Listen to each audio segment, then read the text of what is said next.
right? Most of the animals that went on the ark were very small. Even the ones that are big were more than likely just small. What will we call? I don't want to say very young ones. Okay. It doesn't say that though. It doesn't say that they were young. It doesn't have to say no, that. But then you can't assume that it does though. Hold on, you can't say that. Then you can't assume that it doesn't.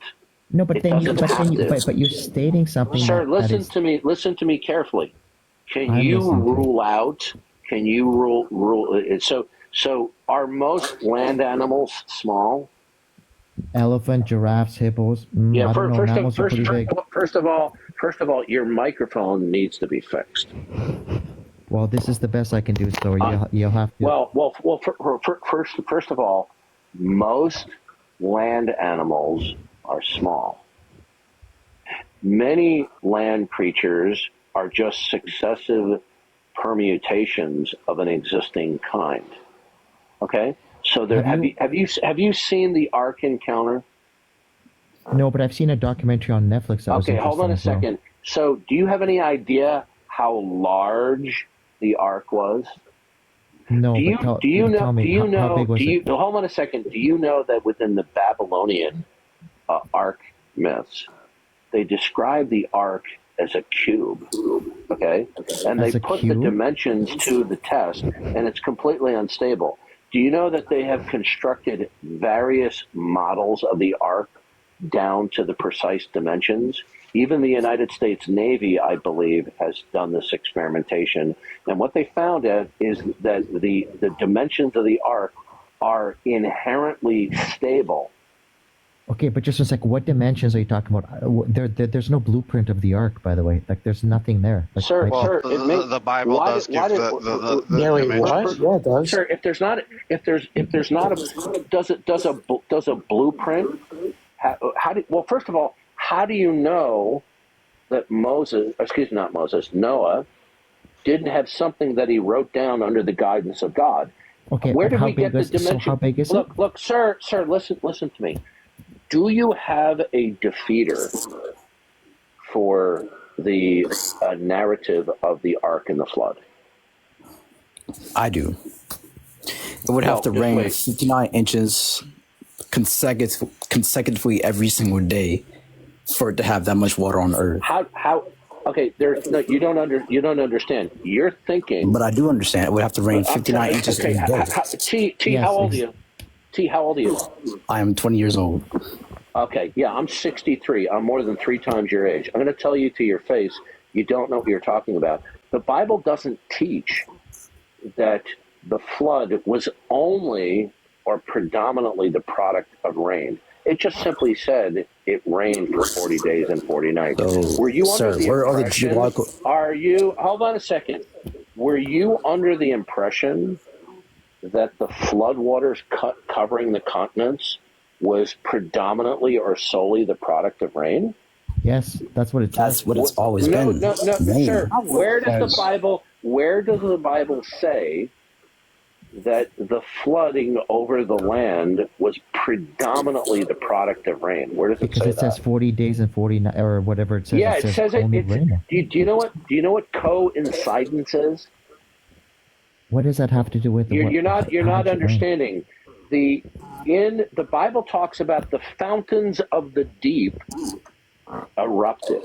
Okay, this is referring to, in biblical language, massive geological upheaval. Now, the Bible does not say that the waters flooding the continents, right, were predominantly the product of rain. It doesn't say that. It simply says that while the earth was flooding, it was raining for 40 days. So what else do you think it is if it's not rain? Okay, do you know what the fountains of the deep refers to? It's talking about geological... Okay, hey, dude, 20 years old and you're bickering with me like a 13-year-old. Okay, first of all, I'm not 20. Okay, goodbye. I'm not 20. I'm not 20. Goodbye. You're certainly acting like a 13-year-old. Hey, can I ask a question? Yeah, you can in a second, Rodney. So I don't mind opposition and debate, but I do mind people bickering like 14-year-olds at the cafeteria table.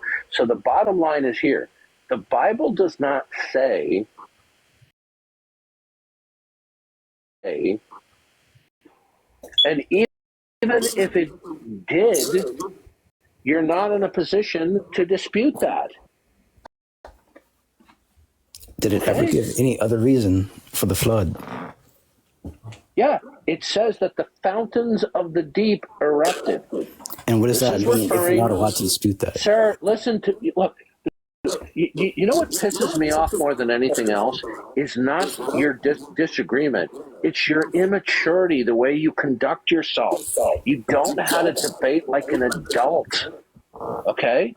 Now, if you reject the flood account, you're rejecting the Bible as a whole. If you reject the Bible as a whole, you're rejecting the property set of the God of the Bible as the source of all possibility and impossibility. So then what will be your referent that is identifiable as to what's possible and not possible? And don't say laws of nature, because that's just an appeal to things being regular. Because I'm going to ask you, what secures that certain things are regular? Okay, in science, we come to logical conclusions by the scientific method. Yeah, dude, you're talking to a 63-year-old man. Yes, and you asked me my perspective on the matter. How old are you?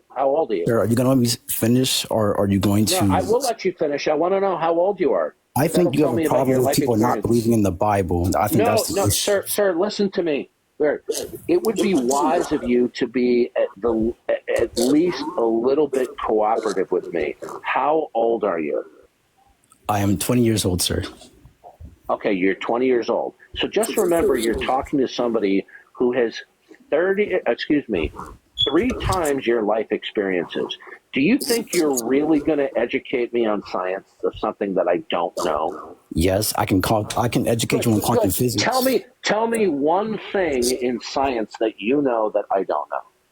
Quarks and gluons. Do you know about those? Do you know what those do? What about quarks and gluons? They're subatomic particles. Okay, yes, and do you know the purpose? They're all different types of quarks and gluons.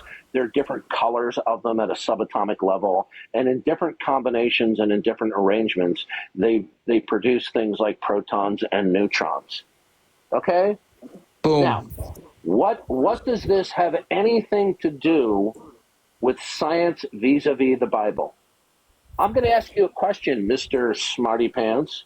Are all conclusions in science provisional? You cannot... If you do an experiment... If you dodge my question, I'm going to kick you. I'm just going to say no. Okay, you don't know what you're talking about because all conclusions in science are provisional. Because it's I already knew that. I just wanted you to say it. You just contradicted yourself, and now you're lying. And when I'm not lying. I know what science is, sir. Okay, did you not just say to me, when I said to you, are all conclusions in science provisional? And you said no, correct? I was going to give you the answer, sir, but you said, sir, if you dodge my question, I'm going to kick you. Did you say, okay, have a nice day, now you're lying, goodbye. When you're a young punk liar, I don't put up with that. He got caught with his hand in the cookie jar, and then he started lying about his hand in the cookie jar. Okay? He's 20 years old, and he thinks he's going to tell me something I don't know in general about science when I'm 3 times his age. Oh, I didn't know about quarks and gluons and bosons and mesons and other subatomic particles. He didn't see any bad behavior. Where do they grow these people?